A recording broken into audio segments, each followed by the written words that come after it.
पहला क्वेश्चन है, बाल कृष्ण भट्ट के अनुसार कितने कानों में परी हुई बातें खुल जाती है।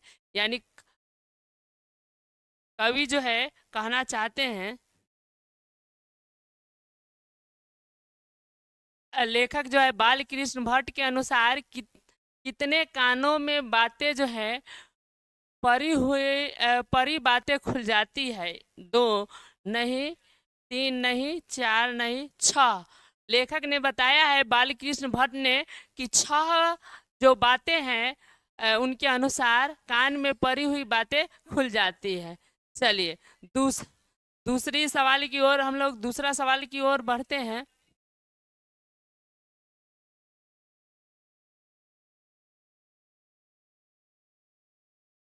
चलिए दूसरा क्वेश्चन है, 100 अजान एक सुजान नामक पुस्तक उपन्यास के उपन्यासकार कौन है।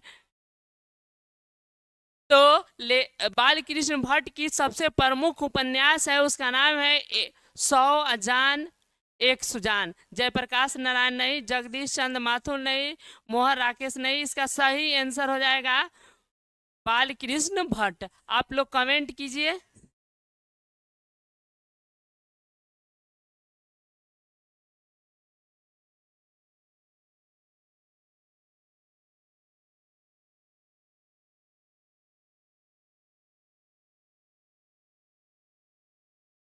चलिए अगला सवाल की ओर हम लोग बढ़ते हैं। आप लोग जुड़िए और कमेंट कीजिए। चलिए पहला आगे तीसरा सवाल की ओर हम लोग बढ़ते हैं। हिंदी तीसरा सवाल है, हिंदी के एडिशन निम्नलिखित में से किन्हें कहा जाता है। हिंदी का एडिशन किसे कहा गया है।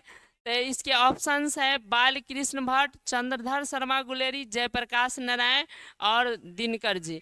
इसका सही आंसर है, हिंदी का एडिशन कहा गया है बाल कृष्ण भट्ट को। चलिए अगला सवाल की ओर हम लोग बढ़ते हैं। अगला क्वेश्चन है, बाल कृष्ण भट्ट की निम्न में कौन सी रचनाएं हैं। हम लोग पढ़ रहे हैं बातचीत, इसमें रोज उनकी नहीं है। बाल कृष्ण भट्ट बाल कृष्ण भट्ट की लिखी हुई बातचीत है, रोज जो है अज्ञा जी की है, और उसने कहा था जो चैप्टर है या चंद्रधर शर्मा का है, और वो सदानीरा जो है जगदीश चंद्र माथुर है। तो ये बाल कृष्ण भट्ट का सही आंसर बातचीत हो जाएगा। चलिए अगला सवाल की ओर बढ़ते हैं। अगला सवाल है, बातचीत एक निबंध है जिसमें बताया गया है बातचीत की तौर तरीके, वार्तालाप की शैली। इसमें जो है अगला क्वेश्चन है, बातचीत के जरिए बातचीत के जरिए जो है भाप बनकर क्या बाहर निकल जाता है। ईर्ष्या ईर्ष्या नहीं निकलता है, और द्वेष नहीं। मवाद या धुआं, बातचीत हम लोग करेंगे तो कुछ मवाद माने उसका कुछ अंश निकल कर बाहर आता है, नफरत नहीं।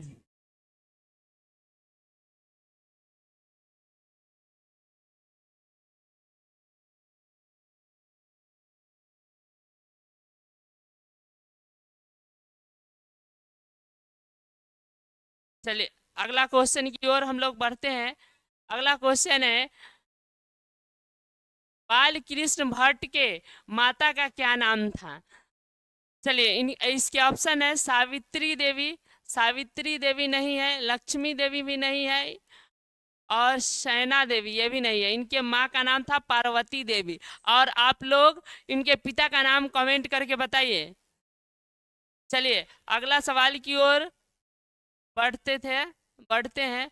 अगला सवाल को है, शिक्षा के दृष्टि से भारतेंदु युग के प्रमुख साहित्यकार कौन थे। शिक्षा के दृष्टि से इसमें भारतेंदु युग के जो है प्रमुख साहित्यकार कौन थे। इसके सही ऑप्शन जो है इसमें नहीं है, इसका बाल कृष्ण भट्ट आंसर होगा। ऑप्शन प्रेमचंद्र है ये भी नहीं है। जयशंकर प्रसाद नहीं है। तेज नारायण मिश्र नहीं है। मोहन राकेश नहीं है। इसका सही आंसर है बालकृष्ण भट्ट, जो ऑप्शन में नहीं है।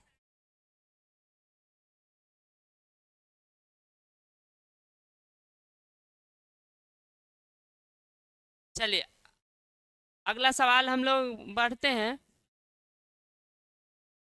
बातचीत शीर्षक निबंध के अनुसार जो कुछ मवाद या धुआं के रूप रहता है वह भाप बनकर क्या निकल पड़ता है या कैसे? ये हंसने से निकलता है? नहीं। बातचीत में जो मवाद या धुआं या भाप के जरिए जो निकलता है।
हेलो। हेलो।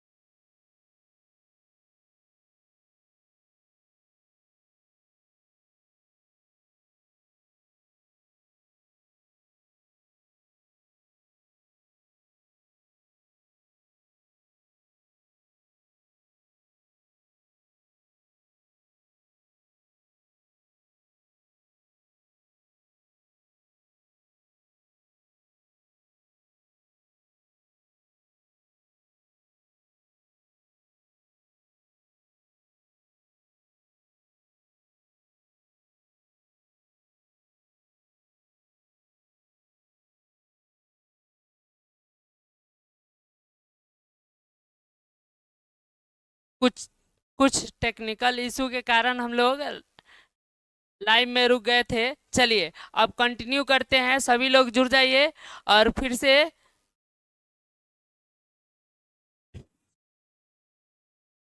चलिए हम लोग यहीं पे थे, इससे पहले वाले सवाल पे थे। चलिए देखते हैं ध्यान से। इस सवाल था बाल कृष्ण भट्ट के पिता का क्या नाम था। आप लोग से कुछ देर पहले हम लोग कमेंट में आप लोग से कमेंट में पूछे थे। चलिए इसका आंसर बताइए।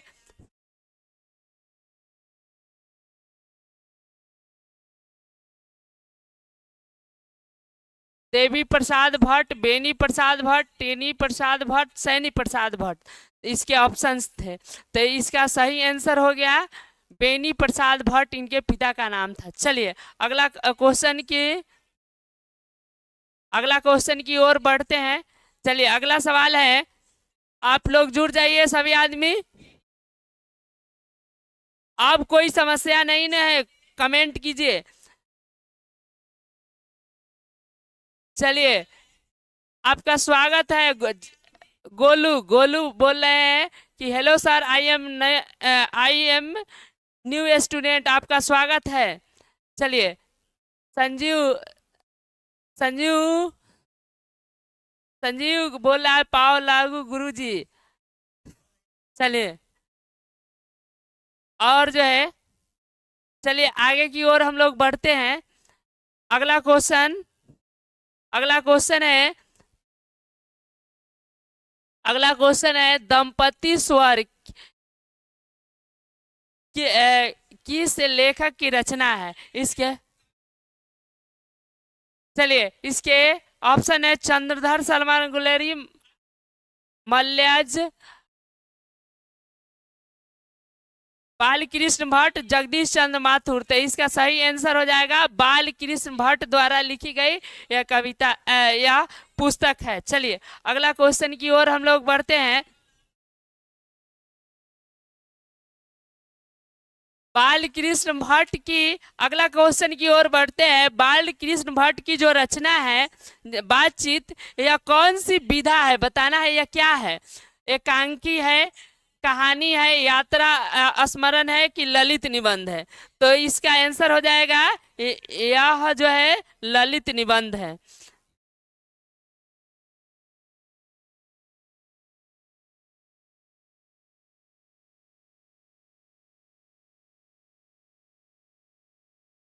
चलिए, अगला इस क्वेश्चन को समझ पाए? यह ट्वेल्थ का है, ट्वेल्थ का। और जो है, चलिए जुड़िए सभी आदमी, सभी का स्वागत है। फिर से लाइव शुरू हो चुका है। चलिए, अगला क्वेश्चन की तरफ हम लोग बढ़ते हैं।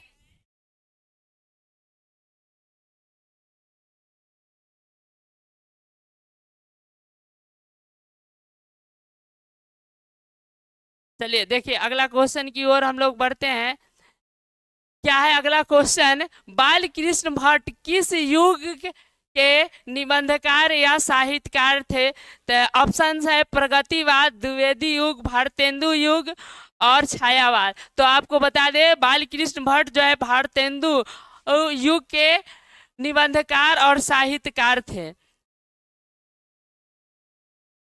चलिए, यह समझ पाए? अगला क्वेश्चन की ओर हम लोग अब चलते हैं।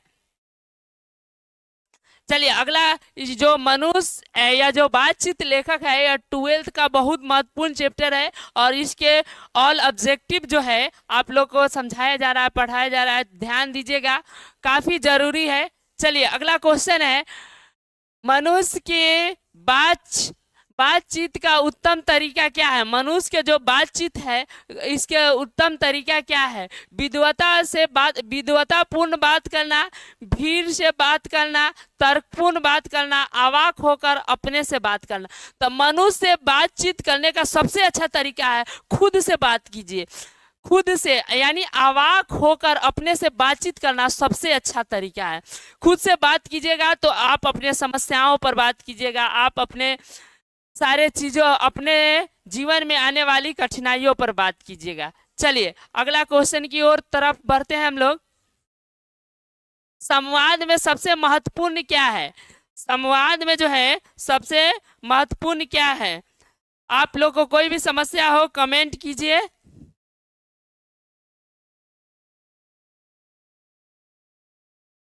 आवाज सभी को जा रहा है? 11th का भी क्लास चलेगा तुरंत, जल्द ही। अभी 12th का शुरू हुआ है। चलिए, अगला क्वेश्चन है संवाद में सबसे महत्वपूर्ण क्या है? संवाद यानी बातचीत करने में सबसे महत्वपूर्ण क्या होता है? तर्क, जिज्ञासा, आत्मीयता, पूर्णता। यानी संवाद करने में सबसे महत्वपूर्ण चीज होता है, उसका नाम है आत्मीयता। यानी आत्मीयता जो है सबसे संवाद में महत्वपूर्ण है। चलिए, अगला क्वेश्चन है बाल कृष्ण भट्ट का जन्म कब हुआ था? बाल कृष्ण भट्ट का जन्म कब हुआ था? जो बातचीत के लेखक है, इनका जन्म कब हुआ था? ऑप्शन है 23 जून 1884, 23 जून 1844, 20 जुलाई 1902, 18 दिसंबर 1834। तो इसका आपको बता दें, इनका जन्म हुआ था 23 जून 1844 ईस्वी को, और यही सही आंसर है। चलिए अगला क्वेश्चन की ओर बढ़ते हैं। अगला क्वेश्चन है संयोगिता स्वयंवर किसकी रचना है? बालकृष्ण भट्ट, श्रीनिवास दास, मैथिली शरण गुप्त, रामधारी सिंधिनकर। तो इसका सही आंसर है श्रीनिवास दास की जो है यह प्रमुख किताब है, जिसका नाम है संयोगिता स्वयंवर। चलिए अगला क्वेश्चन की ओर हम लोग बढ़ते हैं।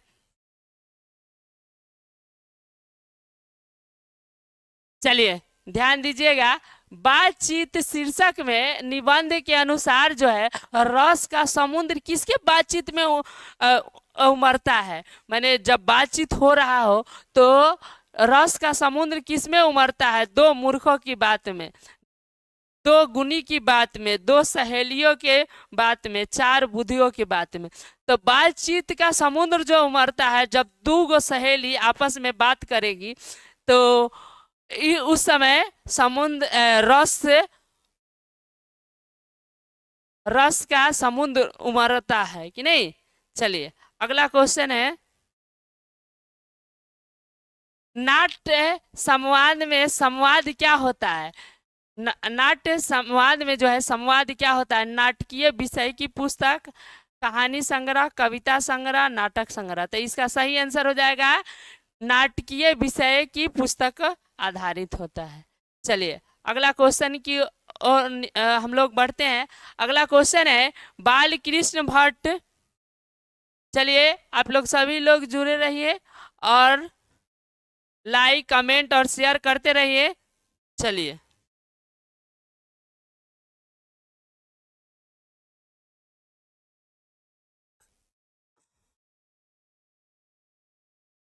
अगला क्वेश्चन है, बाल कृष्ण भट्ट के में कौन सा मासिक पत्रिका निकलता था? यानी बाल कृष्ण भट्ट की कौन सी मासिक पत्रिका निकलता था? चलिए देखते हैं इसको, उनका कौन सा मासिक पत्रिका निकलता था? प्रताप, कर्मवीर, कर्मवीर, हिंदी प्रदीप। तो उनकी मासिक पत्रिका थी हिंदी प्रदीप। यह पत्र प्रताप जो था यह गणेश शंकर विद्यार्थी की प्रमुख पत्रिका थी। चलिए अगला क्वेश्चन की ओर बढ़ते हैं। हमारी बातों को सभी लोग समझ पा रहे होंगे। चलिए थोड़ा कमेंट देख लेते हैं, कोई दिक्कत है?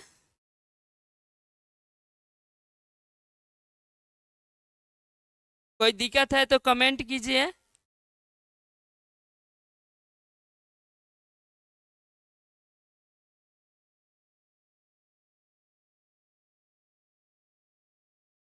चलिए अगला क्वेश्चन की तरफ हम लोग बढ़ते हैं। बाल कृष्ण की कौन सी रचना है? तो जो हम लोग चैप्टर पढ़ रहे हैं यही जो है बाल कृष्ण भट्ट की रचना है बातचीत गौरा शोध निबंध। तो इसका सही आंसर है बातचीत। बातचीत जो है इसकी बाल कृष्ण भट्ट जी की रचना है। चलिए अगला क्वेश्चन है और ये काफी महत्वपूर्ण क्वेश्चन है। रॉबिन्सन जो क्रूसो था वह 16 वर्ष उपरांत किसके किसके मुंह से बातें सुना था? फ्राइडे के, संडे के, एडिसन के, स्टील के। तो उसने जो है फ्राइडे के मुंह से बातें सुना था। चलिए आगे जो है अगला क्वेश्चन है। चलिए सोनू कुमार जी है जो काफी अच्छे बता रहे हैं, बहुत अच्छा। चलिए चलिए आगे अगला क्वेश्चन 22 के ए बता रहे हैं। ठीक है, बहुत अच्छे, इसी तरह मेहनत करते रहिए, आगे बढ़ते रहिए। चलिए सोनू कुमार सभी के जवाब दिए हैं, बहुत बहुत धन्यवाद। चलिए आगे हम लोग अब बढ़ते हैं। अगला क्वेश्चन है, यह क्वेश्चन शायद रिपीट हो रहा है। बातचीत शीर्षक निबंध के निबंधकार कौन है? जयप्रकाश नारायण, मोहन राकेश, नामवर सिंह, बालकृष्ण भट्ट। तो बातचीत के रचनाकार हो गए बालकृष्ण भट्ट। चलिए अगला क्वेश्चन की तरफ हम लोग बढ़ते हैं।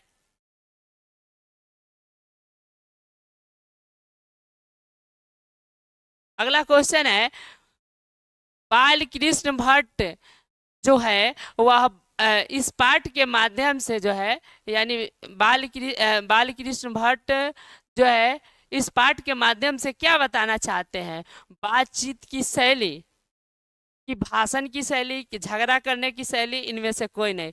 तो इस पाठ के माध्यम से बालकृष्ण भट्ट जो है वह बातचीत करने की शैली को बता रहे हैं। चलिए अगला सवाल की ओर हम लोग बढ़ते हैं। अगला सवाल है, भट्ट जी जो है, भट्ट जी को किसने अंग्रेजी साहित्य को एडिशन और स्टील के श्रेणी में रखा था? यानी इनको जो है कौन श्रेणी में रखा हुआ था? तब तक कमेंट देख लेते हैं सभी लोग का। जुड़े रहिए। और दोस्त बहुत अच्छा, सोनू जी सबका आंसर बता रहे हैं। चलिए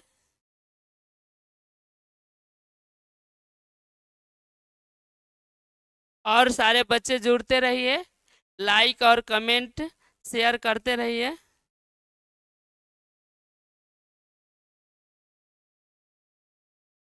चलिए यह क्वेश्चन था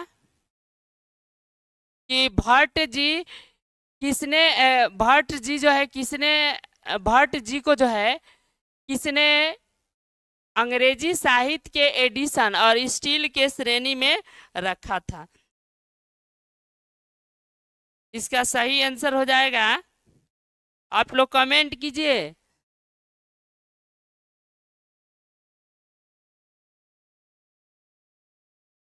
रामचंद्र शुक्ला जी ने।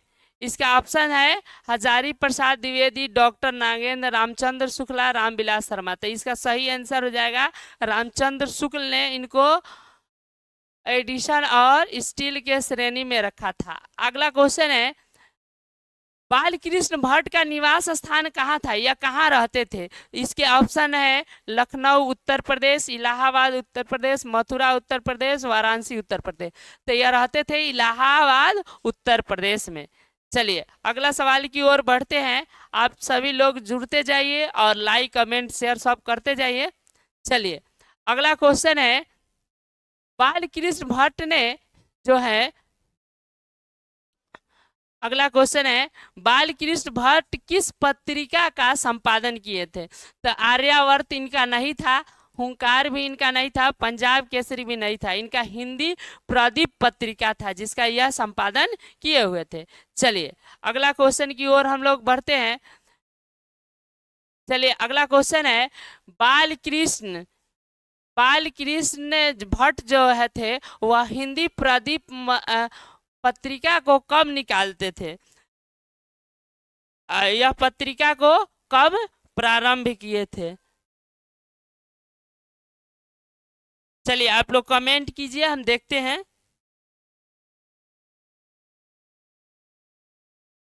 कब? इसका ऑप्शन है, इसका ऑप्शन हो गया 1877, 1888, 1890, 1894।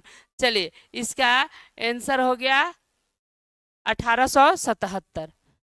चलिए अगला क्वेश्चन की तरफ हम लोग बढ़ते हैं। बालकृष्ण भट्ट के पिता पेशे से क्या थे? यह कई बार बोर्ड एग्जाम में आ चुका है। चलिए बताइए, इनके पिताजी जो थे वह पेशे से क्या थे? डॉक्टर थे, व्यापारी थे, शिक्षक थे, समाज सेवी थे। तो इनके पिताजी जो थे यह प्रसिद्ध क्या थे? व्यापारी थे। चलिए अगला क्वेश्चन की तरफ हम लोग बढ़ते हैं।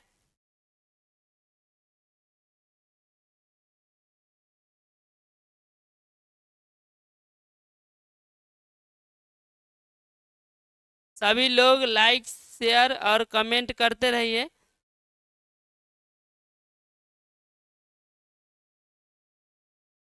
चलिए सोनू जी बहुत अच्छा है। सोनू, विनीत विनीत का भी स्वागत है। चलिए और सारे लोग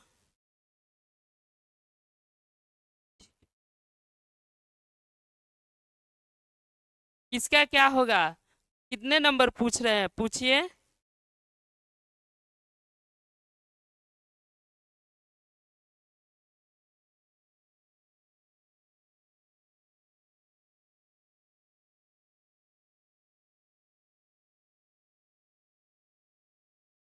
इसका सी होगा, एकदम सही है। चलिए, सोनू जी बहुत अच्छे बता रहे हैं। चलिए चलिए, अगला क्वेश्चन है, कौन सा उपन्यास जो है बाल कृष्ण भट्ट द्वारा रचित है? मैला आंचल। मैला आंचल जो है आप लोग को राम वृक्ष बेनीपुरी गोदान आप लोग जानते होंगे, मुंशी प्रेमचंद की लिखी हुई है, तो ये तो दोनों नहीं होगा। और इनकी लिखी हुई है 100 अजान एक सुजान, अंतराल भी इनकी नहीं होगा। चलिए अगला सवाल की ओर बढ़ते हैं। नाटक को प्रारंभ में होने वाले मंगलम पाठ को क्या कहा जाता है? जो नाटक में पहला होता है सबसे पहले, उसको क्या कहते हैं? इसका ऑप्शन है भजन, नंदी पाठ, मंगलाचरण, आरती। तो इसका सही आंसर हो जाएगा नंदी पाठन। ये सारे चीज नहीं होते हैं। चलिए अगला क्वेश्चन की तरफ हम लोग बढ़ते हैं। अगला क्वेश्चन है, रॉबिन्सन क्रूसो जो है कब तक मनुष्य के मुख को देखने को उसको नहीं मिला था? तो आपको बता दें, इसके ऑप्शन है 10 वर्षों तक, 12 वर्षों तक, 16 वर्षों तक, 18 वर्ष। तो रॉबिन क्रूसन तो था वह 16 वर्षों तक जो है मनुष्य के मुख की बातें नहीं सुना था। 16 साल बाद सुना, फ्राइडे से सबसे पहली बार। चलिए अगला क्वेश्चन की तरफ बढ़ते हैं। उम्मीद होगा कि सभी बच्चे को ध्यान से समझ में आ रहा है। कोई दिक्कत है तो कमेंट करते जाइए।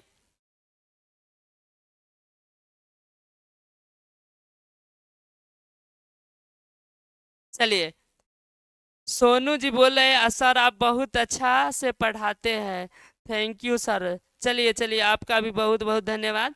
अपने दोस्तों के बीच जो है सबको शेयर करते रहिए और ध्यान से पढ़ते रहिए। चलिए, इस सवाल का आंसर है, बताइए, बोलने से ही मनुष्य के रूप का साक्षात्कार होता है, यह बात को किसने कहा था? चलिए, यह बात किसने कहा था? Addison, Ben Jonson, Spenser, Milton. तो यह बात जो है एडिशन ने बताए थे कि बोलने से ही मनुष्य का साक्षात्कार होता है, या मनुष्य कैसा होता है यह बोलने से ही पता चलता है, यानी उसके रूप का साक्षात्कार होता है। साक्षात्कार अगर ना समझ में आए तो उसको हिंदी में इंग्लिश में कहते हैं इंटरव्यू। सभी लोग ध्यान से जानते ही होंगे इंटरव्यू क्या होता है। चलिए अगला सवाल की ओर हम लोग बढ़ते हैं। किसने कहा था असल बातचीत जो होता है वह सिर्फ दो व्यक्तियों में होता है? यह किसका कहना था? यानी असल बातचीत वह दो ही व्यक्ति में होता है, अगर तीसरा व्यक्ति आ गया ना तो वह बात ऐथी हो जाएगा, ठीक है। और चार लोग आ जाए तो राम रमौल हो जाएगा, यानी खिचड़ी हो जाता है, उस बात का कोई निष्कर्ष नहीं। यह बात किसने कहा था? असल बातचीत सिर्फ दो व्यक्तियों में हो सकता है, Edison, Ben Johnson, Milton, Spencer. तो इसका सही आंसर हो गया बेन जॉनसन। चलिए अगला क्वेश्चन की तरफ हम लोग बढ़ते हैं। अगला क्वेश्चन है, एडिशन के अनुसार असल बातचीत कितने लोगों के बीच हो सकता है? तो दो लोगों के बीच हो सकता है। असल बातचीत कितने? दो लोगों के बीच होता है।